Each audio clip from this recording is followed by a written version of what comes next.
Hello, everyone, and welcome to a brand new series here on the YouTube channel. Yes, today we are diving into the Future of Joshi series here. I'm so excited. This is the beginning. We are going to talk some of the most exciting prospects in the world of Joshi, and some of these wrestlers are going to lead at the forefront. Some maybe in the mid cards, but all of these wrestlers are incredibly talented and deserve your attention. That is what this series is all about, bringing attention to some of the best young stars throughout the scene, whether it be in Stardom, Marvelous, Marigold, TJPW, or on your favorite indie. That's the beauty of the conversation. That's the beauty of what we're doing here today. It's been a series I've been trying to put together for months and months and months and months. We are finally kicking it off. It will be a monthly series for those who are wondering. Hello, everyone. Thank you for joining us. So it's very simple. Every single month, we're kind of going to go and look at the future of Joshi, the talent that are going to be making this incredible world so much more exciting for years to come. And a lot of them have already shown that they are ready to be at the top. Some of them you may hear about for the very first time on this recording. But I just want to highlight people throughout the scene that I'm really excited about, that others are really excited about, and continuously put a spotlight on them on a monthly basis. So the plan is to have an episode each and every month. So this month, very simple. We're going to go through a bunch of wrestlers that you need to know about. That's very exciting. We're going to go through the Young Marigold core, Stanka and Sora, Chi Chi, so many others. And from here, each month we'll look at the biggest moments, the biggest matches from these individuals and from other young stars from around the scene. So everyone named here isn't just the wrestlers we will be talking about. I'll keep my eye on the scene. I'll keep others on the scene. We're going to have guests throughout this series as well. And we're going to have a lot of fun talking about, simply put, the future of Joshi wrestling.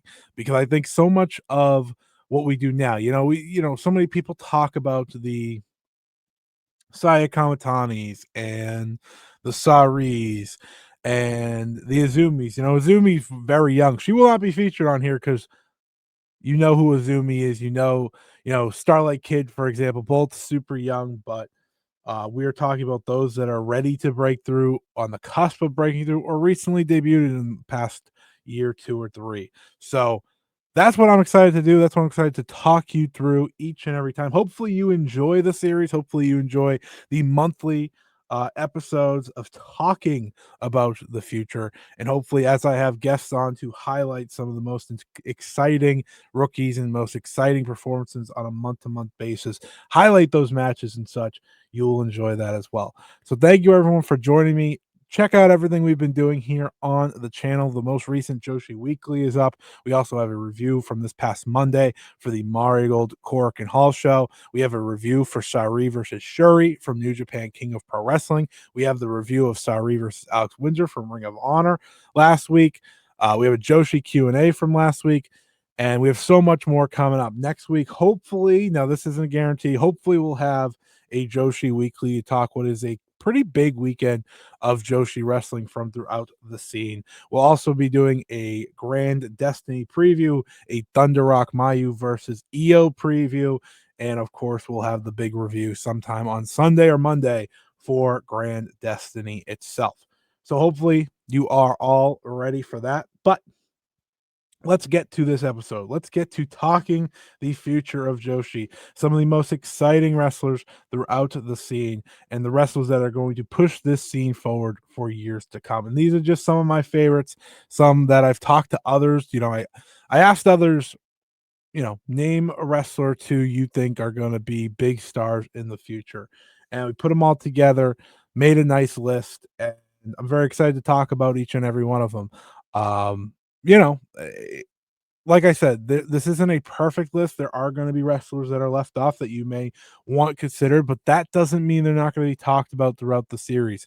I think these wrestlers right here, right now, that I am talking about are either recently debuted or making waves or going to be just major, major stars for sure. Some people are late bloomers, some people take time to develop. But that's kind of the beauty. And like I said, with the Sendai Girls Rookie Tournament going on. That'll be a big focus for us next month. We'll talk about the finals of that and where that goes. The continued defense of the Future of Stardom Championship, which Hanako now holds. We'll also be talking about Young Marigold. We'll be talking about what TJPW has going on and so much more. So, with that being said, let's get to the future of Joshi. Let's look at who is leading Joshi forward here in the very first episode of Future of Joshi, shall we? And it all starts at the top with none other than Chi Chi Asar, front and center on the thumbnail, and that's for good reason. Chi Chi has become kind of the leader of all of this in many ways. I feel like over the past couple of years, we have watched Chi Chi develop from, everyone, first sights the Barbie girl of Joshi wrestling, but she packs a punch. She is developed and has learned from the likes of Puro powerhouses Shuji Ishikawa and Suwama as a member of Pro Wrestling Evolution. And of course, her connection and learning from Sari has helped bring her to new heights. Every time Chi Chi has stepped in the ring over the past number of months, hell, over the past number of years, she has only shined. She had such an incredible run through the rookie tournament of Sendai Girls last year to win that and then eventually bring back the Sendai Girls Junior Championship, which she held. Her rivalry with Aya Sakura of Stardom was a real eye opener, I think, for both herself and Aya Sakura. And now, as we are watching Pro Wrestling Evolution introduce the Evo Championship, she is now in a world to try and reach that belt that Zones currently holds. For me, Chi Chi is as good as it gets. This is a future star, a future world champion, someone who is going to be so incredibly accomplished wherever she goes. I think she has the right backing per se. Obviously, always gonna sing the praises of someone like Sari, but Shuji Ishikawa and Suwama, that is as good of a learning tree as you can have. And I think that can be overlooked sometimes. I think that can be overlooked when talking about what we're trying to do here. They have set her on a path and she has succeeded time and time and time again.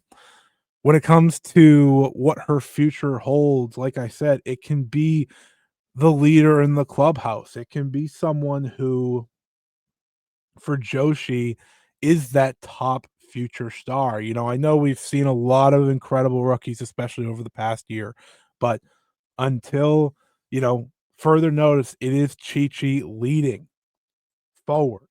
And it's fascinating, right? Because she's not in one of the main promotions. Evolution kind of runs once a month, but she works a little bit of everywhere. Sendai Girls, Stardom, uh, Pro Wrestling Wave, she's worked, of course, Evolution, Marvelous, Sareism, she is a staple on that show. And when you see belief in so many companies in a prospect like this, you have to get excited. You have to believe. And that's why I believe in Chi Chi so much. I think she's the perfect person to start this series, start this conversation.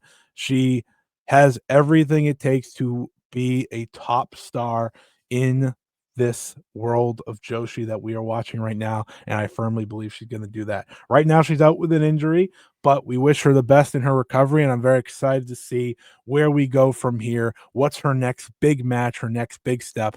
And we'll talk about it more and more as this series goes on. But shouts out to Chi Chi. And of course, I brought up the other name from Pro Wrestling Evolution that has created plenty of waves over the past couple of years. And that is, of course, Zones.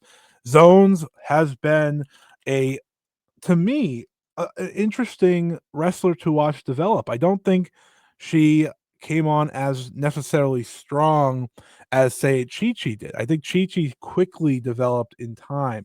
Zones may have started off stronger, but you kind of saw, a little bit of a flat line development, but boy, oh boy, has she started to stream back up. Zones has the powerhouse background that you can't teach. This is someone who, and this is why I love her and Chi Chi kind of running Pro Wrestling Evolution, along with Soy, of course, who we don't have on here, but will be featured on future episodes. Um, but Zones and Chi-Chi are so, it's oil and water type, they aren't the same really at all, but they push each other to be better. Chi-Chi has said as much in an interview that I did with her of how Zones is someone who, yeah, they have that connection, right? They are the 2 that helped start Pro Wrestling Evolution along with Sunny, um, and have pushed it forward and have, you know, tried to take step after step. Chi-Chi was the first to win a championship, but now Zones was the first to win the Evolution Strong Women's Championship by defeating Chi-Chi in the finals of that tournament. They've pushed each other to get better, and I think that's why we've seen Zones take that next step this year in a very exciting manner. Zones not only holds the Evolution Strong Women's Championship, but she also is holding the Oz Academy Tag Team titles with Hiroyo Matsumoto. That's a big deal. That is belief in someone like Zones. Hiroyo Matsumoto has clearly shown that belief, teaming with her consistently, and it's really awesome to see. These are belts that have been held over the past 2 years by the likes of Team 200 kilograms, by H2D, by FWC. It's a big deal that Hiroyo Matsumoto has kinda taken her under her wing, while we watch Chi-Chi go under the wing of Sari, Zone's going under the wing of Hiroyo Matsumoto is perfect. That is the same kind of wrestler she is, and if she can continue to utilize her power, utilize her strength, she's gonna be a massive, massive star. There's a reason they went with her as their first champion, and I also think, as you're seeing throughout this reign, defenses against Soy, defense against Miku Kane, both matches you should check out. If this was a second episode, we'd be talking about that Miku Kane episode or Miku Kane match right here on this show. What we're seeing is incredible incredible future for both her and Chi-Chi in a way that makes Pro Wrestling Evolution not only so exciting, but just have such a bright future ahead. And that's what I am really happy to think, really happy to see her again, continuing to develop, continuing to take those next steps. She's a star in the making as well.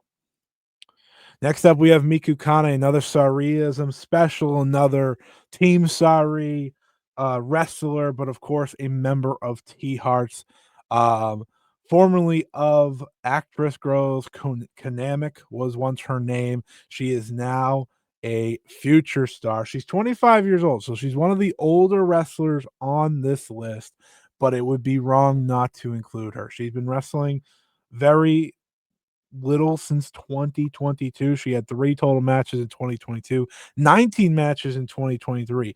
It was 2024 that she made the decision to leave Actress Girls and become Miku Kane.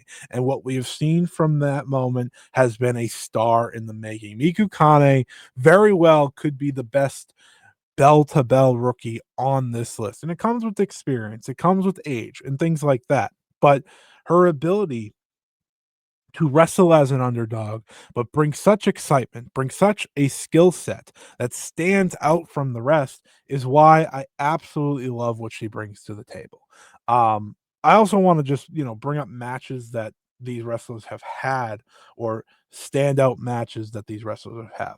Miku Kane, to me, her best singles match is one of the 3 Sauriism matches from this year. She has had an incredible run. Sauri has put her in a spot to succeed.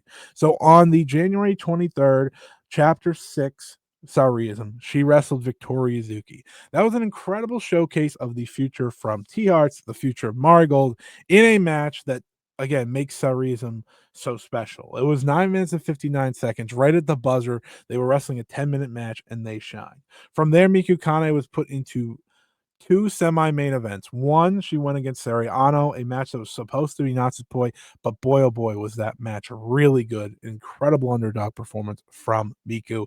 And then, of course, she got the Natsupoi match at Chapter 8 and had a great performance there as well. What you're seeing from Miku Kane is someone who I think can be both a great singles wrestler and a tag team wrestler. You're seeing someone who the scene believes in and is putting her into major spots. That's really what you want to see. She's also been part of Ice Ribbon alongside Karari Wakana, held the International Ribbon Tag Team titles this year, and was a good tag team wrestler overall. Now, she is working a number of promotions as well. This year alone, she has worked Ice Ribbon actually the most, for those who don't know. She's already worked 47 matches in Ice Ribbon, keeping up consistency. She worked Seedling, Sendai Girls, Stardom, Pro Wrestling Evolution, of course, Sariism, Strong Style Pro Wrestling, Oz Academy. The list goes on and on. Um, she even worked Marigold as part of Nanai Takahashi's produce show.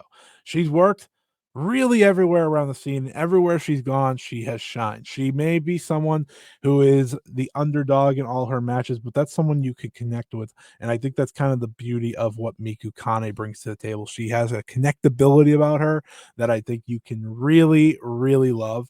And for me, that's why she was a must include on this. Like I said, one of my favorite prospects on the scene.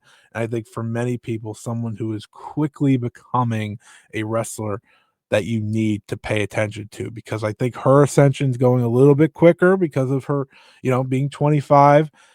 But that's what you want to see. She is part of T Heart, so like Pro Wrestling Evolution, it's a little bit more unique.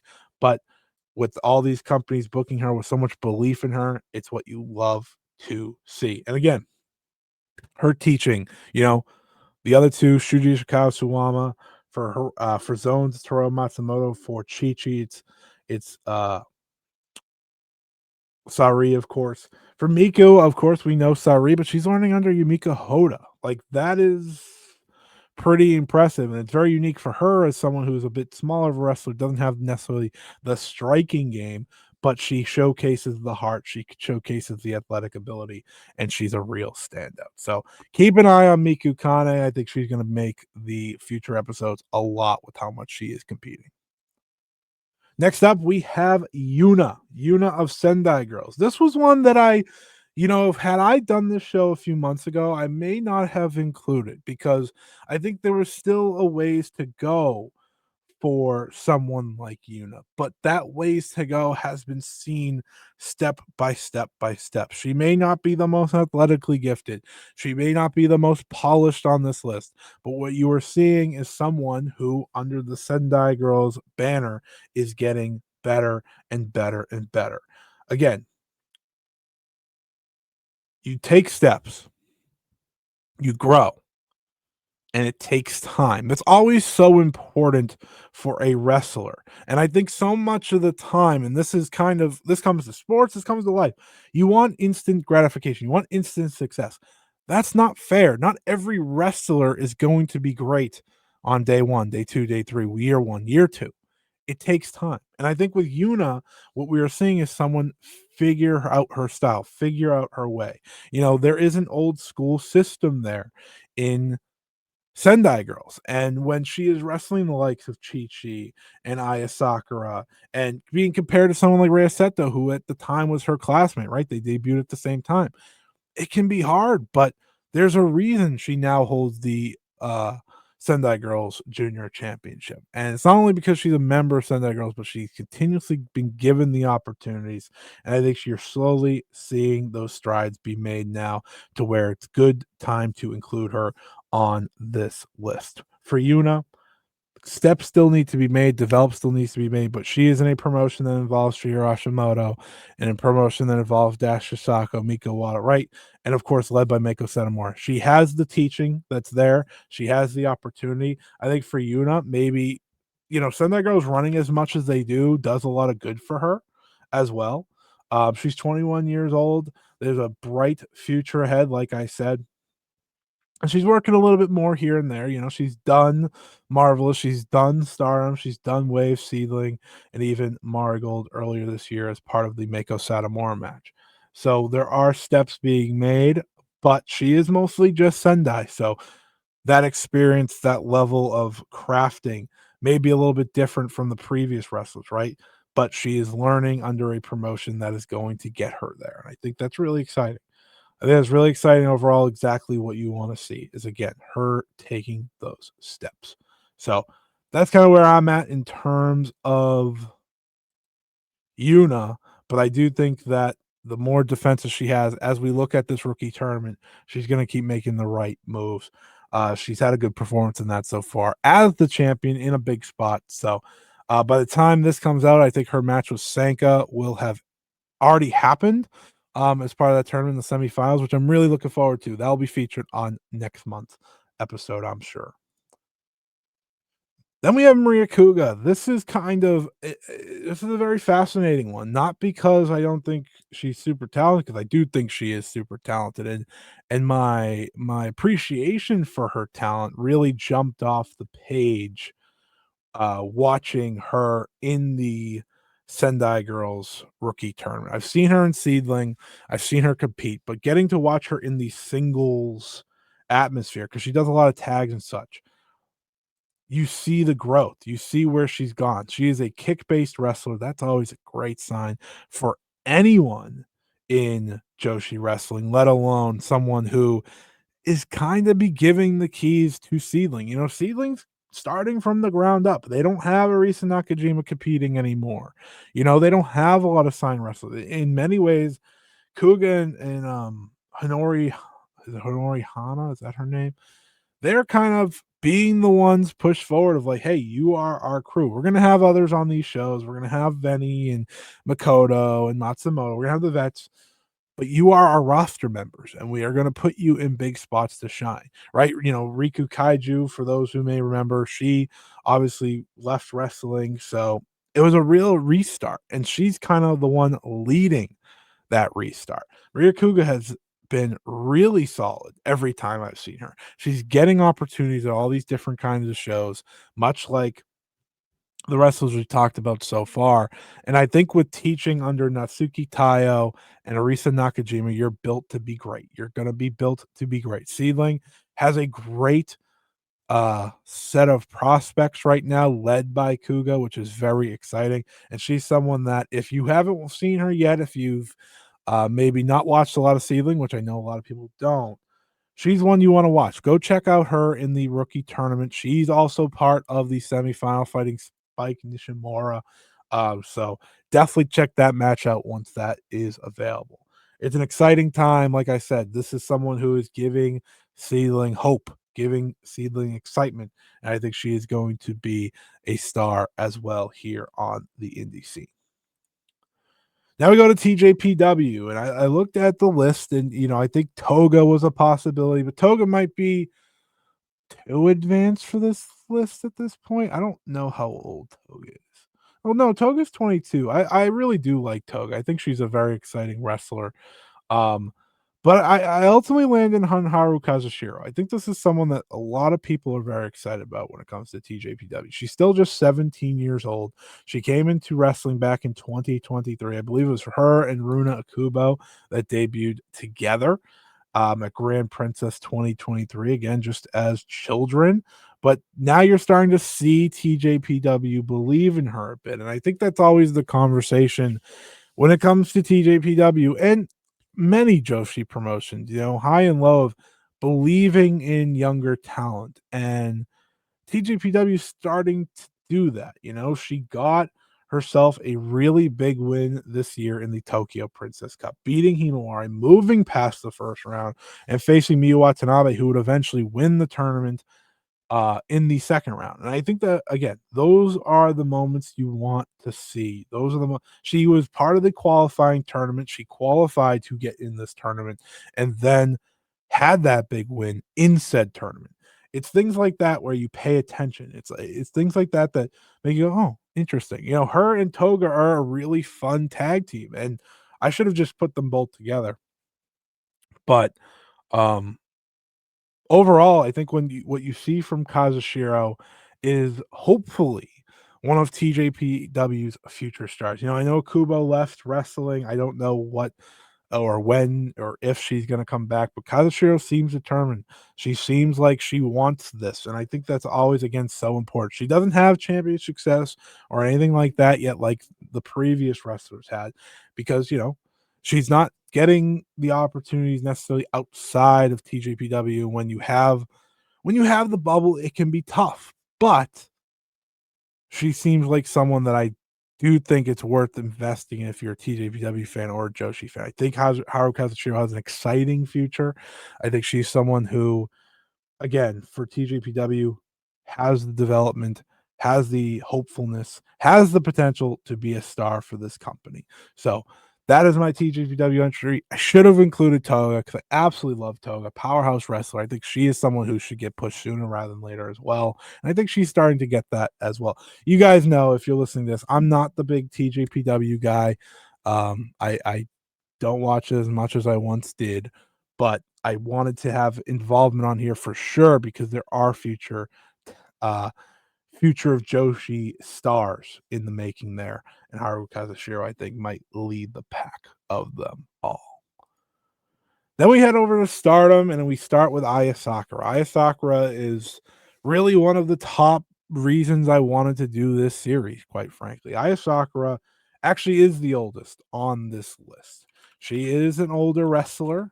She debuted when she was 26, I believe. She debuted back in 2023. Of course, had the back injury that kept her out for quite some time, but she has stepped back into the spotlight and had an incredible breakout end of 2024 into the beginning of 2025. She has become a wrestler that I think a lot of Stardom fans, a lot of Joshi fans have taken to because of her story, because of her coming back and fighting back and having such a bright future for them.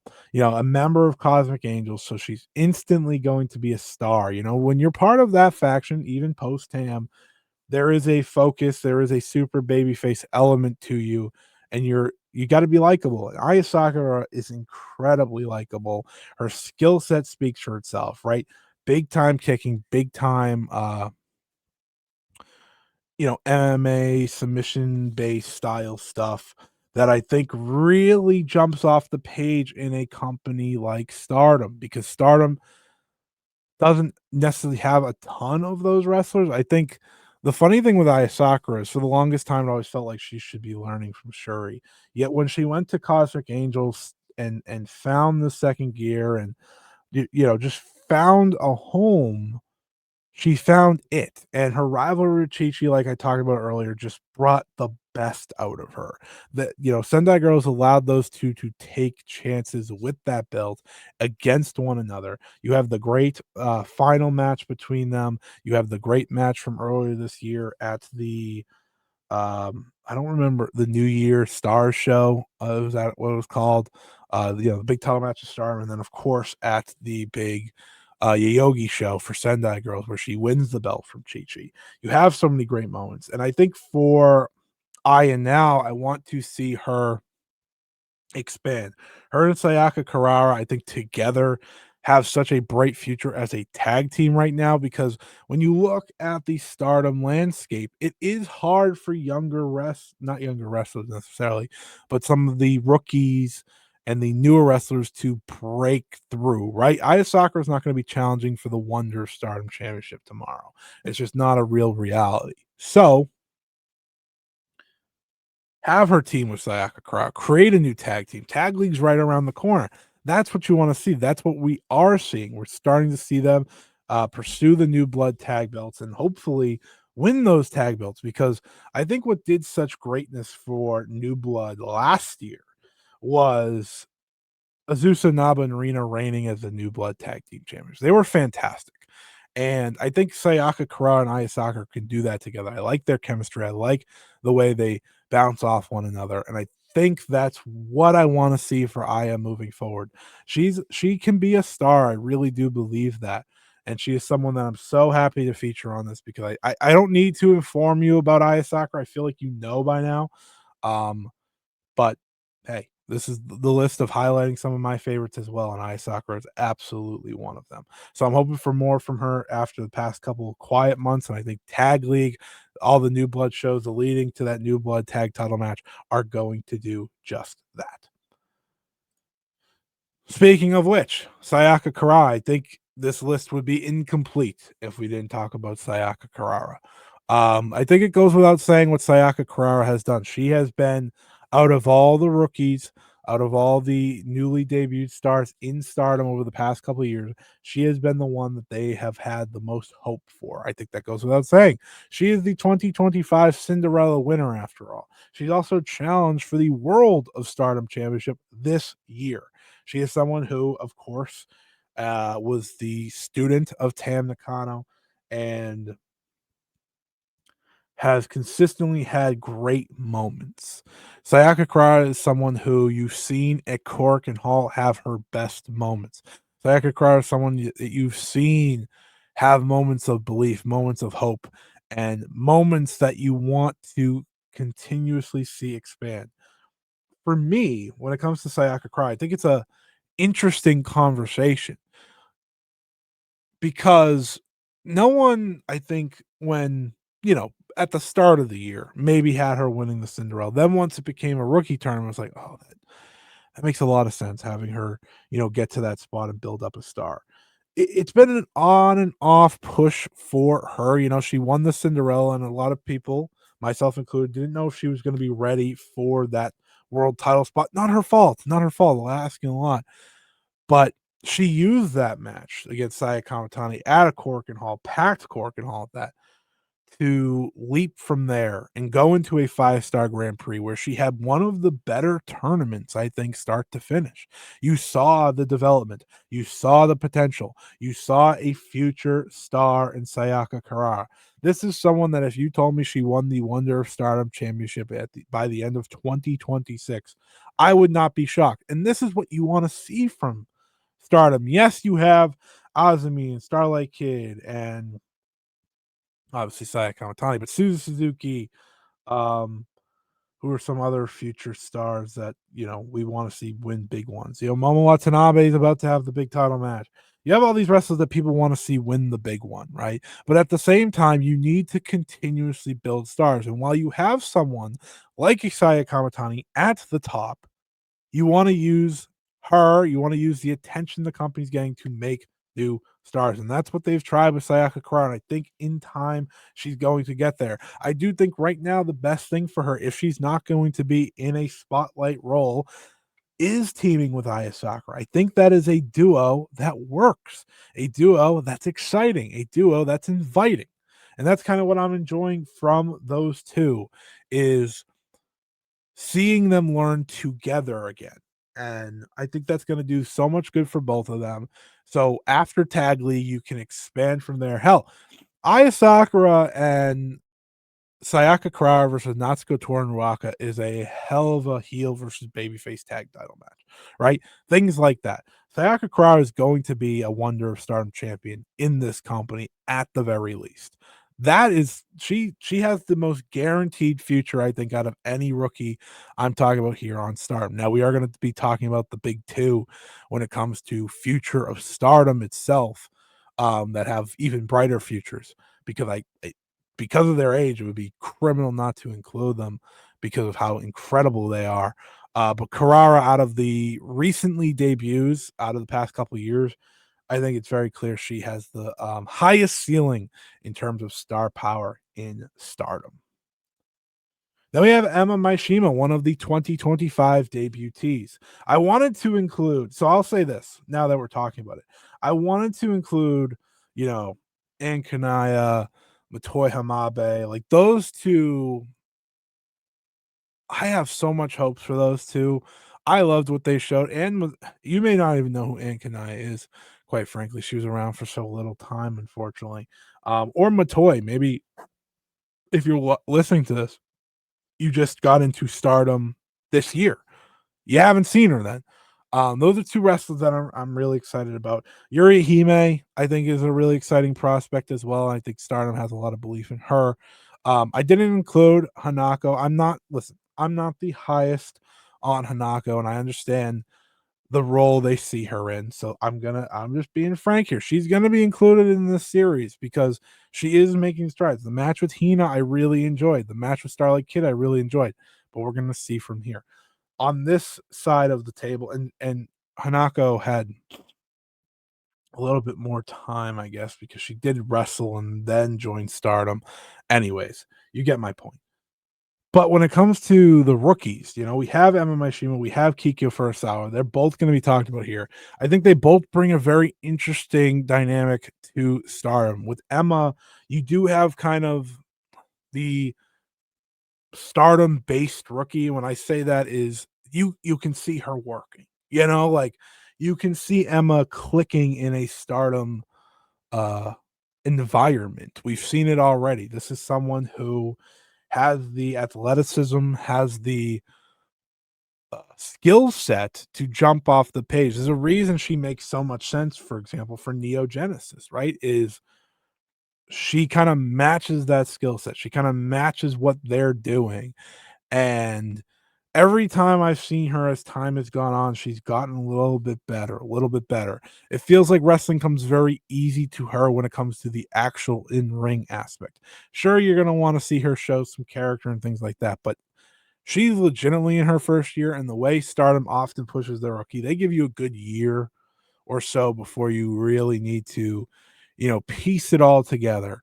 And I think when it comes to someone like Emma Maishima, she's gonna get that time before, you know, okay, let's see you step up a little bit more on New Blood. Let's see you do this. Her and Kikyo face off on New Blood on the day this comes out.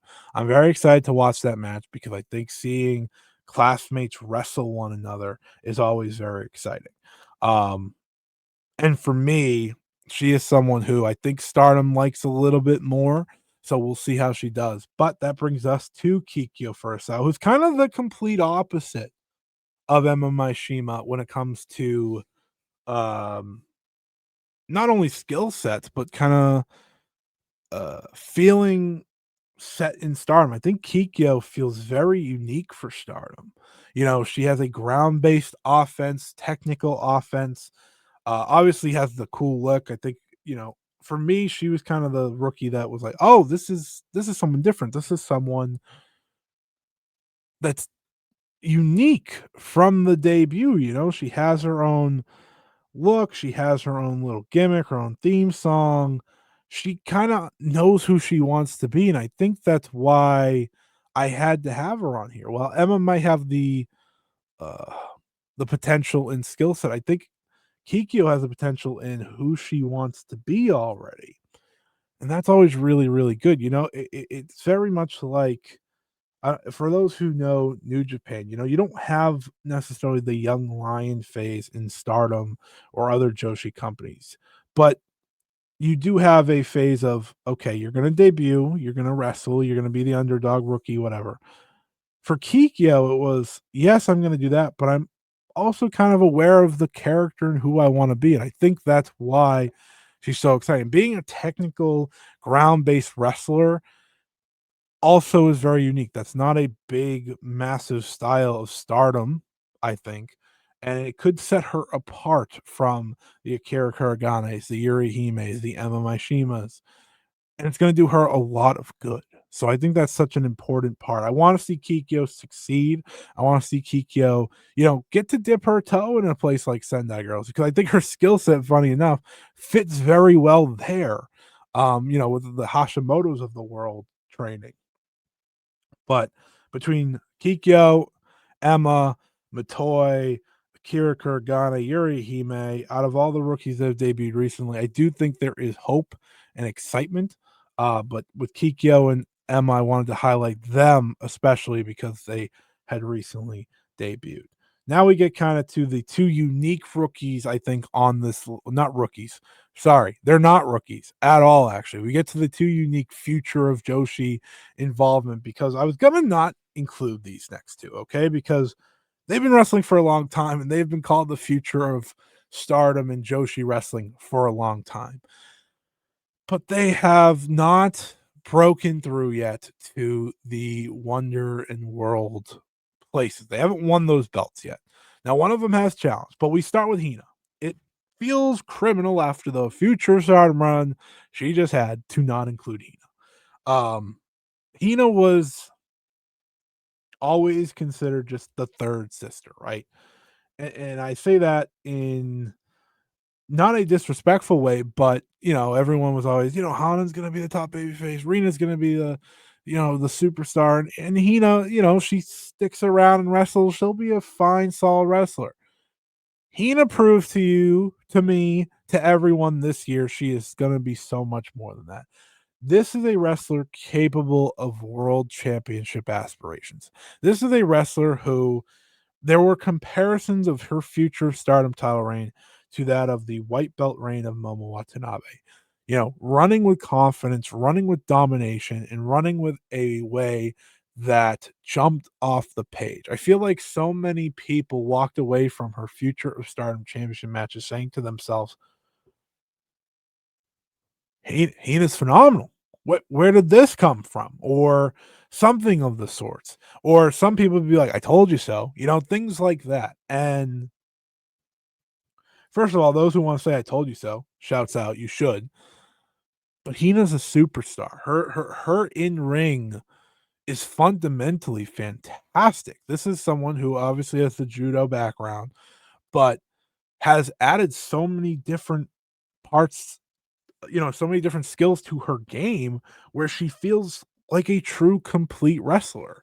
And when I see Hina and when I see her twin sister, I feel like their ceilings are somehow maybe higher now than Hanan. And maybe that's just because Hina's Future Stardom run was so fantastic and she gave so many wrestlers, I feel like, in that reign their best career match or close to it. It's hard not to have confidence in where Hina's going and what Hina's going to be. I absolutely adore what she did with the Future Stardom Championship, and I don't want her to wait. I said at the beginning of the year when I did my predictions that Rena was going to challenge for the Wonder Stardom Championship. They did that pretty quick. Hina, by the end of 2026, should do the same. She has it. She has it. She has found the confidence, she has found the ability, she has it. And you watched her in her very first 5-star have some really good matches. Not the matches maybe I fully expected because her matches were on the shorter side. But that Sari main event really stands out to me. And yes, I'm always gonna praise Sari. You probably, if you listen to the channel, you know what to expect. But it was a great underdog babyface performance, which hadn't been much of her future Stardom title run. But it was really my question of, can you do that? Is that part of your skill set? And I think the answer was, yeah, yeah, it was. So to me, I really, really think Hina is a future, Wonder or World of Stardom champion. And when it comes to future and World of Wonder Stardom champions, I couldn't do Future of Joshi despite her already challenging for the Wonder Stardom Championship, already being in a spot of like clear superstardom, but I couldn't do this without Rina because when you look at the landscape of Joshi wrestling, there perhaps is no wrestler with a higher ceiling, a brighter future than Rina. Rina is my favorite stardom wrestler today. Like right now, my absolute favorite. She is phenomenal. And I've talked to people about this. She has put herself this year in conversations among the very best. Her 5-star Grand Prix run was fantastic and brought her all the way to the semifinal. She was in the finals of the Cinderella tournament. She challenged Starlight Kid for the Wonder Stardom Championship in a match that has stuck with me ever since. It is the match that, if you ask me what my match of the year is, it might very well still be that. She is phenomenal, and she is someone who has found herself, has an understanding of who she is as a heel, as a competitor, and is having such incredible matches each and every time they give her the opportunity. She was, hold on, let me double check. If I look at my MVP for the 5-star, she was my MVP for the 5-star. She's, did she turn 19 yet? I always forget if her and Hina are still 18 or 19, but she is 18 years old still. This This is the wrestler that is leading Stardom forward, undoubtedly. The only reason I wasn't going to include her is because you know who Rina is. She's had that year, but you can't talk future of Joshi without talking the clear future star of Stardom. I said Chi-Chi's kind of leading the newer breed, newer crew, right? That's because Rina's been doing this since 2017, guys. She has been at it for years. This is someone who is coming up on her 10th anniversary in 2027. Like, it's a fascinating thing because a lot of this series was supposed to be, wrestlers under 5 years and rookies and such, but it's called Future of Joshi. That kind of opens up the door a little bit more, and that is what Rina is. She is the future of Joshi 100%. Her nickname should just be the future of Stardom, quite frankly. Um, she's an absolute superstar already, and she's going to be Wonder Stardom champion, hopefully by the end of the year, if not sometime next year. It's undeniable. It's undeniable, and Stardom knows exactly what they have in her. So I'm excited for whatever Rina brings, whatever Hina brings. Those two kind of lead what is the next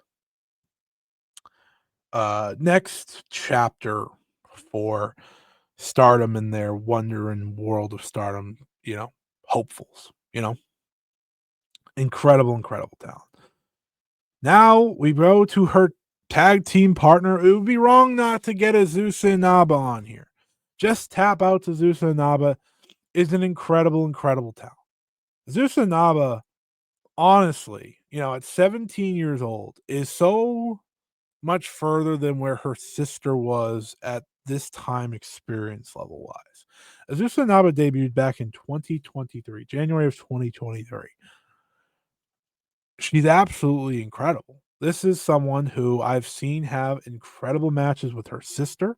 I've seen her have the awesome title reign and fit right in with Rina with the new blood tags. She right now has the JTO Girls Championship and the Queen of JTO Championship.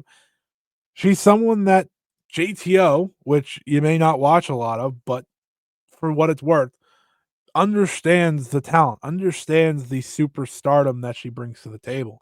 She has a future as a super babyface, I do think, whether that be in JTO, on the indies, stardom, whatever it may be. She kind of in many ways belongs in the stardom category because she's on every show. But her being part of Hate was such a great addition that at the time I feel like maybe a lot of people, maybe just me, just kind of like, oh, that's cool, have her with Rina. But her and Rina, I'd like to see them team more again. I'd like to see them enter tag league and shine together. And then, of course, there's always the potential of her and her sister being a unit, being together. When it comes to Zeus, so like I would give her the future Stardom Championship eventually, absolutely. But I think Azusa again at 17, just less than 3 years into her career, it's as good as it gets for a future star, folks. Like, this is someone who I think would get more attention. She's in Stardom, so that's how she gets a lot of the attention. But she'd get even more if her home promotion wasn't just Tap Out, Um, but I'm super happy that she's part of it. I'm super happy that she's involved. If she wasn't involved with Stardom, we barely see her. So for that, I'm grateful. And in many ways, I do think that if her and Tomoka ever leave just Tap Out like Micah did once upon a time,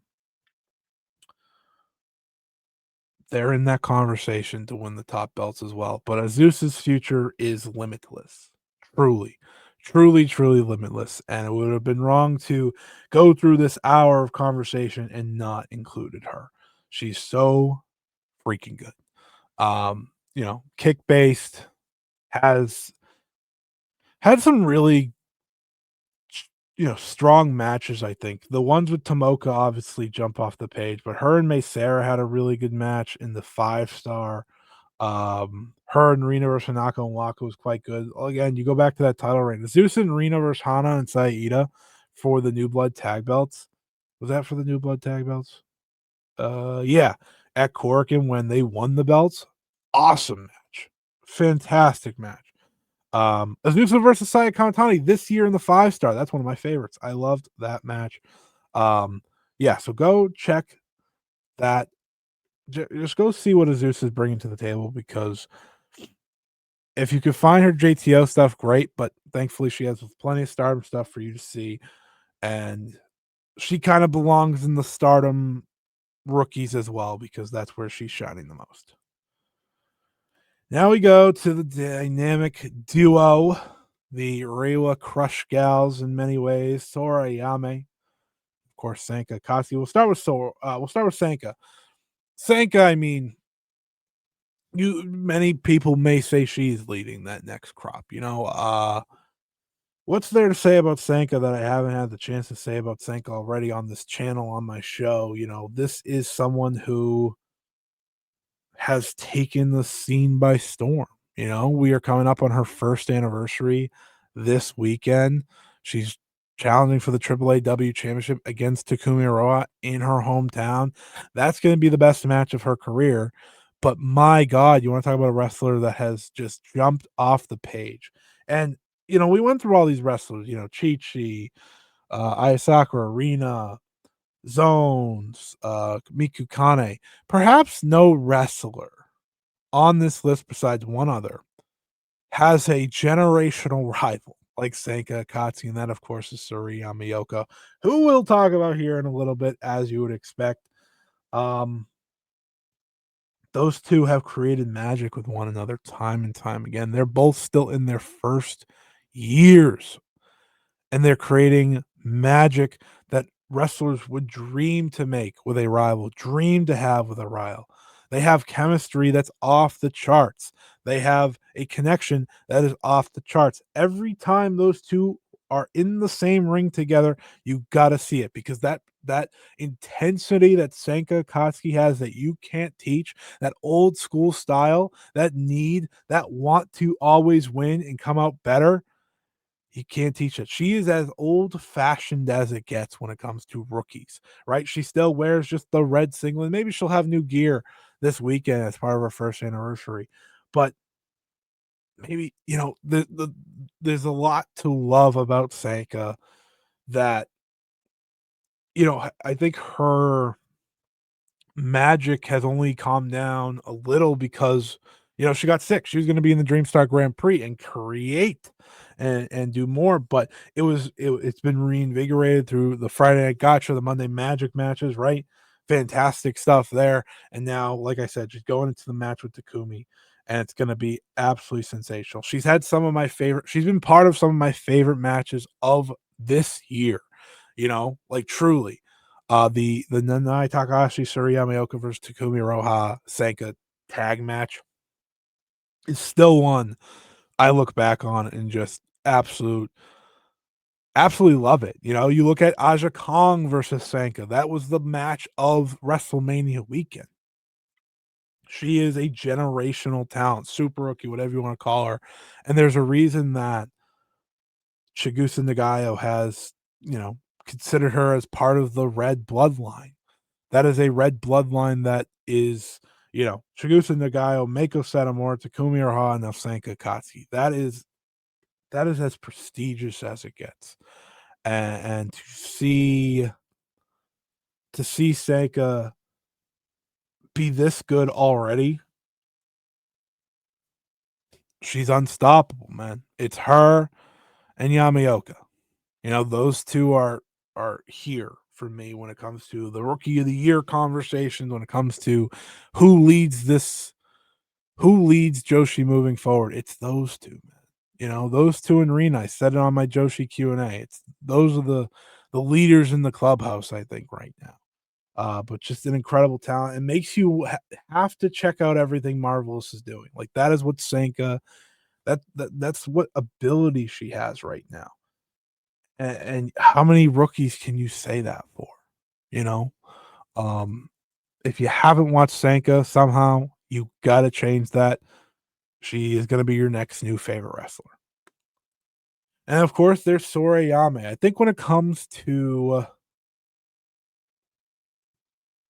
Sora, she can be so easily surpassed by people in their mind because everyone just goes to Senka, but Sora is an awesome prospect. You know, there is belief in Sora. They gave her the blue singlet for a reason, you know? She is a star in the making as well. No, she's not a super rookie, but she's a really good rookie. You know, again, she has a little less experience than Sanka by what, 2 months maybe? But as we've seen, they put her in big spots. She succeeds as well. There is a underdog ability to her that I think is going to make her such an awesome rival for Sanka for years to come. You know, because Sanka feels like the dominant force, the powerful one between the two. But Sora is the underdog you can get behind, and she's had some great performances this year alone. You know, there's the as you can see here, what where her poor chest is all bloodied. That was a match with Takumi where Takumi just rifle chops at her. But you see her get up, you see her have hope and push herself. And I think that's all you can really ask for. She's been a really good part of the Margot versus Marvelous feud as well in the time she's gotten there. She's had chances to showcase herself against Takumi, against Sari in Marvelous. This is someone who you see them taking a little bit easier step with, but someone that it's very clear Chigusa believes in as well. And I think Sorayame is going to be a star. I think Sorayame is someone that right now, where she is, her experience level is really, really want to start focusing. You know, not all of her early stuff may have been breakout like Sanka has kind of been since the word go. But she's a very exciting wrestler, you know, very old school style. You know, I'm going to throw drop kick, drop kick, drop kick, drop kick, pin, drop kick, you know, things like that. But that's the old school way. And Sora's kind of as old school as it gets in terms of the development plus the what she's going through to get to the next steps. So Sora's awesome, Sank is awesome. These two are going to lead Marvelous for years to come and just be hopefully, you know, have some level to them where they can be an incredible tag team and travel different places and represent Marvelous and things like that. So yeah, I'm very happy about what these two bring to the table. And now we will go to the young Marigold core to close out this first Future of Joshi show. There's a lot of them, but I think when it comes to young cores in Joshi wrestling, when it comes to future cores in Joshi wrestling, it's the Marigold courts, the young Marigold wrestlers that just create such a bright excitement for that promotion. And it's the right promotion to do it for, right? Marigold's still very young, very new. Yeah, you have the Mayus. Yeah, you have the Utamis. Yeah, you have the Mikuanos. Yeah, you have the My Sakurais, but you need future talent, and this is the company that is ready to, I think, push some of those future talent very, very soon, very, very quickly into their careers. So let's start off with the Mad Dog herself, Yuka Yamazaki. I love Yuka Yamazaki. This is someone who may not be considered a super rookie, may not have the maybe didn't have the complete red carpet, but she did get to debut in her hometown. She did get to debut for Mirai. She is a very clearly Mirai trained wrestler. She's got that dog. Like the Mad Dog nickname is no joke. Yuki Yamazaki shows up to every single match she's in and is going to give her 100%. Again, this is probably in terms of, you know, skill sets, move sets, whatever. She has probably one of the more basic ones out of the young Marigold crew, who I think, you know, they get to do a little bit more expansion on their moves early on because, again, newer promotion and things like that, and the way they train compared to other places. But what Yuka does well is all of her moves. You know, she hits a great drop kick that's kind of her signature. She hits the twist of fate as her finisher. She does some great chops that I think, again, for her smaller stature, are fun to see. This is someone who is willing to take on any battle, willing to step in the ring. She is someone that you're watching Marigold put into main events, put into these opportunities very quickly into her career. She can be overshadowed by the other two main rookies that have debuted in 2025, but she is such a bright star. She is someone that I think even next year can, maybe make those step ups to, a national challenger, maybe. I think she definitely should be challenging for the Superfly. Like, that is something that is on the table. But Yuki Yamazaki is such an exciting prospect. I I know, if you don't watch Marigold, you should for young Marigold, and it will start with Yuka because I think that's the name you may not hear a lot of, but the Mad Dog deserves your attention. She's awesome. Next up, we have Rhea Seto. We have watched Rhea Seto develop massively in 2025. She has found her it. She has found her it factor. She has found what will set her apart from everyone else in Marigold, right? Because there is a lot of competition there amongst the young talent to stand out. And for Rhea Seto, while being in the heel group, went to the technical side, went to the submission based side. She works the legs of wrestlers, she works the arms, she does the cattle mutilation, she does whatever the submission is, where she puts her foot between the back of the knee of wrestlers and just rips on that leg. It is fantastic, but she is going to attack limbs and keep it simple, and she's going to do drop kicks into your leg and focus on your leg and things like that. And I think for Seto, kind of one of the bright points for her is her and Victoria Yuzuki have found something. You know, eh, they have found a rivalry that maybe not many expected, but we've seen them take each other to the ultimate. They had one of the best matches, I thought, in the Dreamstar Grand Prix this year. Their match at Shinjuku Face was fantastic, and it got an opportunity to kind of rise up the card a little, be in a big spot, and their rivalry has been a real bright point. It's an underlying bright point in Marigold, but one that I absolutely love, and every time they share the ring, they bring the best out of each other, and perhaps it's because of the styles clash, right? Yuzuki's very athletic and, does a lot of fast moves and super kicks and things like that. Seto's gonna be the one to humble her and attack the legs and slow her down in a way that I think works for both of them. Rhea Seto's awesome. Rhea Seto is someone who, I don't know what her ceiling is. I don't. Like, she's one of the more unpredictable ceilings. I think at the very least, she's a United National title challenger, over the next, couple of years. I wouldn't be shocked if she challenged if Yuzuki wins the belt at Grand Destiny, for example. But I really like what Seto brings to the table. The Black Diamond has a bright future, and she's someone that you should be keeping an eye on as well. Then we have Kamoma Minami. Kamoma Minami is another one that this year has made some awesome strides. Kominami is someone who, you know, was supposed to debut in Stardom back in 2023.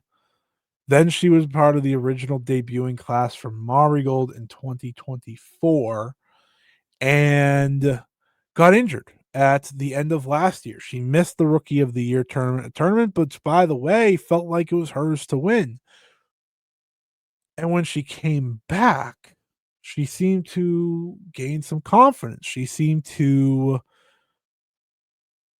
start being put in different spots. She debuted the new pink gear at a cork, and I remember it because I was like, "What? This doesn't seem like Komomo. This is very different for her." But she's someone that even from Fuka herself gets, compared to Mayu Iwatani. That is high regard. That is very high regard. But she seems to be part of the icon family in many ways, and that's very exciting. She's under the tutelage of of Mayu in many matches and many tags and such, and that's gonna do her a lot of good. She's someone who pinned Mirai on one of Mirai's final matches in Marigold. She is she is a future Superfly champion if I've ever seen one, and I think she has the ability to develop and continue to develop into that United National. The thing about Marigold is a lot of these young Marigold wrestlers, you can see as eventual champions because not only do they have such bright futures, but the top isn't as packed. So they're gonna have those opportunities to step up and step into those opportunities, whether it be as a challenger or eventual champion. That's so very exciting. Kamomo Minami is very clearly that. I think when it comes to Kamomo, you get excited because of her development from last year to this year. What does she look like a year from now? There's confidence there. There is a skill set there. She's very, very skilled. And the more she just gets in the ring and learns, the better she's going to get. That's kind of, again, the beauty of why I like talking about this is we're going to talk about the development of these wrestlers. We talk about it, who's making strides and who's not making strides. Had we been doing this series all year, Kamoa Minami's stock would just be rising like this. Um, Absolutely love Kamomo. I think, like I said, that's a future star right there as well. I've said that for everyone here, but that's just kind of how I feel. But I do think that she is someone for Marigold to really invest in moving forward. Then we talk about Kazuna Tanaka. Kazuna Tanaka, of course, has the background, the family background between her father and mother, Minoru Tanaka and Yumi Fukawa. Perhaps there's no rookie, or not rookie, but perhaps there's no member of the Young Marigold crew with more natural pressure on them than Kazuna Tanaka.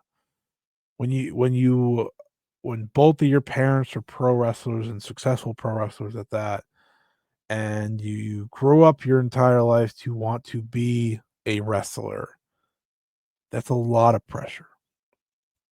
And for Kazuna Tanaka, it has not been the easiest path to this point. Obviously, debuting in Pro Wrestling Wave and being a member of their roster before jumping to Marigold last year.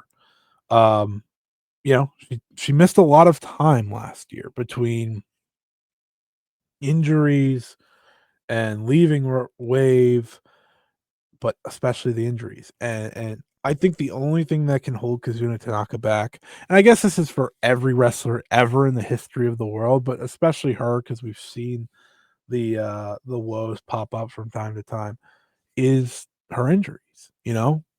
I wish nothing but success for Kazuna Tanaka. There is not a wrestler on this list that is a more natural baby face than Kazuna Tanaka. You watch Kazuna Tanaka and you want to root for Kazuna Tanaka. You watch her wrestle, you watch her fight. This is someone who has the skills to be great, has the bloodline to be great, has the mindset to be great. That means Kazuna Tanaka is gonna be great. And I think, the more she figured out who she is, the more she continues to grow and gets used to being, just a full-time wrestler, she's gonna be fine. Um, like I said, like I really do love Kazuna. She is someone who, if you boo, I boo you because again, this is someone that very, very in a wrestling world that is not. She is as pure a soul as you could find, just based on if you watch her interviews, if you watch her wrestle, you'll want to root for her. And she's in a big time match to put the future on display at Grand Destiny, of course. And I'm really excited about that because, of course, she is facing the third to final wrestler we are talking about here today.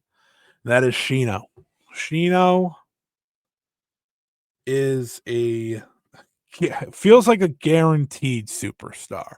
I don't know if I've ever seen a debut for a wrestler that had the instant success feel that Shino had. But we've watched a lot of great debuts over the past number of years. Senka Akatsuki and Sari was a really good debut. Seri Yamaoka, obviously, this year was a fantastic debut. Shino is a superstar already. Like, her debut match against Mai Sakurai is the greatest debut match I've ever seen. The passion, the skills.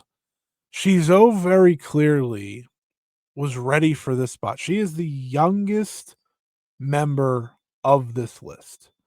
She is the youngest wrestler on this Future of Joshi series because she's earned it already. She's earned being part of this conversation. She's had a handful of matches, and yet when I watch her on her debut, or I watch her at the most recent Corkin, which you could check out the view right now if you like over on the YouTube channel. But when you watch her on that Corkin, she was the superstar in that tag match that included Victoria Zuki and Kazuna and Nagisa Tachibana and Yuki Yamazaki, right? Like, she was the one. She gets it. And she's still very green. She's still very new to this. So, like, she doesn't need to be a success tomorrow, but she still might be, you know? The the future, the potential of Shino is star of the company, star of the scene type. Like, that's who she could be. And I think when you see a debut like that, when you see her getting another feature match on a show, right? She debuted at Shine Forever, the anniversary show, big arena show, and now she's getting her own singles match on Grand Destiny at Ryogoku Sumo Hall against Kazuna Tanaka. It's clear that Marigold believes in her, you know, coming from Michiko Omakai, her mother, and having the mentality she already does. I had the chance to interview her for Fightful, and the responses were so impressive. Like, this is someone who has thought about this, and when talking about Kazuna Tanaka, like, yeah, she used to be my friend, but now she's my senior. I'm her junior. We've moved on. I want to reach the top against her. Yeah, Seri Yamaoka is cool. That's my rival, though. Like, things like that. Shino is going to be an undeniable megastar in Joshi if she wants to be. That's kind of where I'm at. And to have her, a 16-year-old super rookie, is incredible. To have two super rookies is insane. But that's, of course, what Marigold has. If you listen to this channel, if you listen to me anytime over the past year, sorry, 10 months, I have sung the praises of Seri Yamaoka, and I will continue to do so. There is very few wrestlers on the planet I have the enjoyment of watching these days more than Seri Yamaoka. She has it. I have talked about, like, with Rei for example, earlier, like, finding what her it was in terms of what sets her apart. Whatever it is, Suri Yamaoka happens to have it. Whether it is a submission game, amateur wrestling, grappling game, the ability to, you know, athleticism, explosiveness. She is as gifted of a rookie as we've seen. She's someone who has been put into major spots time and time again through her first year and has shined in those major spots time and time again. She's the other half of the generational rivalry. When you go through this entire list, you have, Chichi and Sakura. They made each other better, but we've gone away from that.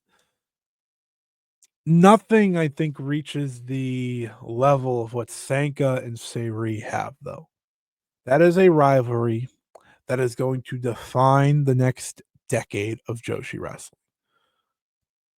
plain and simple. And it's a rivalry that can be oh so special. It's a rivalry that can hopefully break through to so much more. But I said this after the Monday Magic Trios match that they shared together. I said, I don't know if I could ever say this really before, but whenever they have their singles match, it is somehow a match of the year contender level expectation.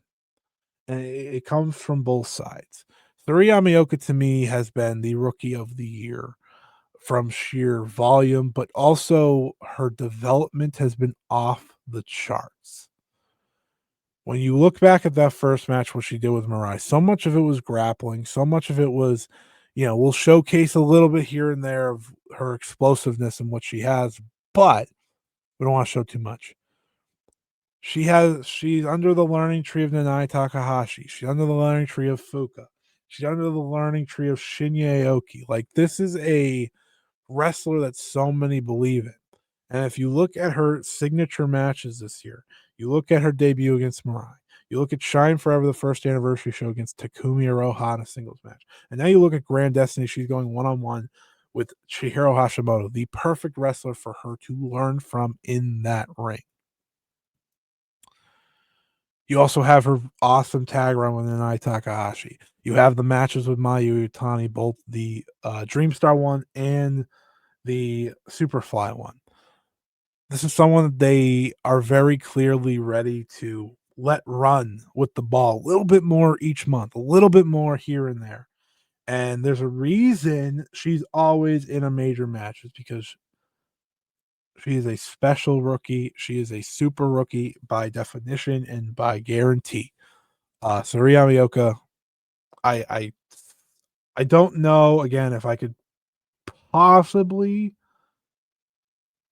praise her as more than I already do, but I've tried my best, like I've tried my best here. She is one of my favorite wrestlers to watch today.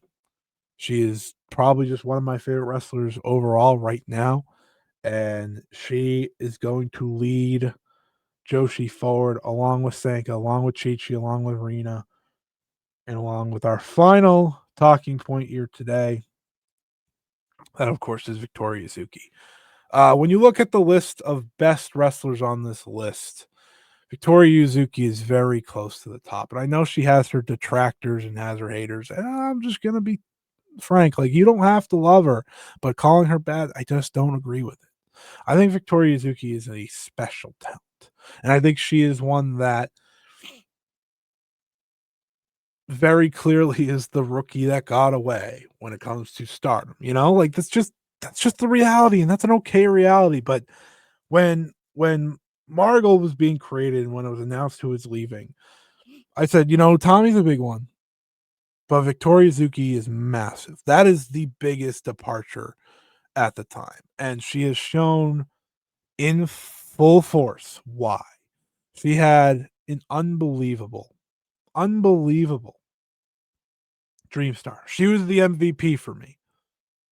She had a match with Mayu Iwatani on the final night that's one of the best matches, in my opinion, we've seen in Marigold, period. She is someone who has so much confidence. And I think when you look at the top rookies or top, young stars, top juniors of Joshi, confidence is what sets apart a lot of them rather than skills. Senka has a lot of confidence. Rina has a lot of confidence. Hina's got a lot of confidence. Chi-Chi's got a lot of confidence. Victoria Zuki has so much confidence. If she has a mistake here or there, she just moves on and goes to the next move. Talk about someone that's always adding to their game, always making strides. I think when it comes to the future, it's very clear that the future is now when it comes to Victoria Zuki. She is going into Grand Destiny, the Ryogoku Sumo Hall, fresh off being a finalist in the Dreamstar Grand Prix, to my prediction, win the United National Championship. She's already been Superfly champion. She said on day one, I am going to be the Marigold ace. I am going to be the ace of this promotion. I am the future ace. she wins that United National title, it's hard to deny. She has had confidence from the start. She won the Stardom Rookie of the Year in 2024 for a reason. She won the Superfly Championship to kick off this year for a reason. She went to the finals of the Dream Star for a reason. Now she steps up to Mai Sakurai as potentially the last stop for Mai Sakurai in what was a really strong title reign for her. And she does so ready to become the next superstar. You know, that's going to be a big talking point on the next Future of Joshi is that match and how that performance is and so on. But I absolutely adore what Victoria Azuki has done. I think out of the wrestlers we've talked about this list, I think Victoria Azuki, I think Seri Yamaoka, and I think Rina have all been in conversations of my favorite top wrestlers of the year to watch already. And Senka, you know, Senka has the blip, right? The missing a little time in there, but Senka too. Um, in terms of years of standing out, it is all of them. And it felt right to finish this series talking about Victoria Azuki because it feels like she is the most primed out of anyone right now to win a top belt very, very quickly. You know, it feels right to close out with Victoria Azuki. We'll talk about all these wrestlers. We'll talk about other young prospects around the scene more and more here on out. But I hope you all enjoyed the very first Future of Joshi series. I hope you are willing to leave comments down low. I want to hear from you. I want to know, what do you want to see from this series? What do you want to see on future episodes? Do you want to see breakdowns? Do you want to talk about development of these wrestlers, of other wrestlers, more wrestlers spotlighted? I think that's always an important part. Matches discussed, the top matches from these rookies. We'll always try to be involved on that. What do you want to see? How do we want to highlight the future of Joshi? I have my own ideas, but I want to hear your ideas as well. I also want to hear this as simple. Comment below. What Future of Joshi star, whether it be anyone we named here or others that I may have missed, who are you most excited about? Who do you believe has the most potential? Who is your favorite? Let me know in the comments below. Thank you, everyone, for listening. I'm happy we finally kicked this off. Please, please, please press that subscribe button if you haven't. Leave a comment, leave a like. The likes do a lot of good for our what's the word? You know, it gets us more attention, I guess. But if you enjoyed the video, thank you so much. Hopefully, you enjoyed the series. Hopefully, you enjoy the series moving forward. Hopefully, you like that I'm bringing more and more unique, different content to the series. And hopefully, from this point forward, we can continue to bring the very best Joshi content right here on the YouTube channel. So, thank you, everyone. And until next time, so long. See you later. Check us out next week when we have tons of content coming your way. So long, everybody.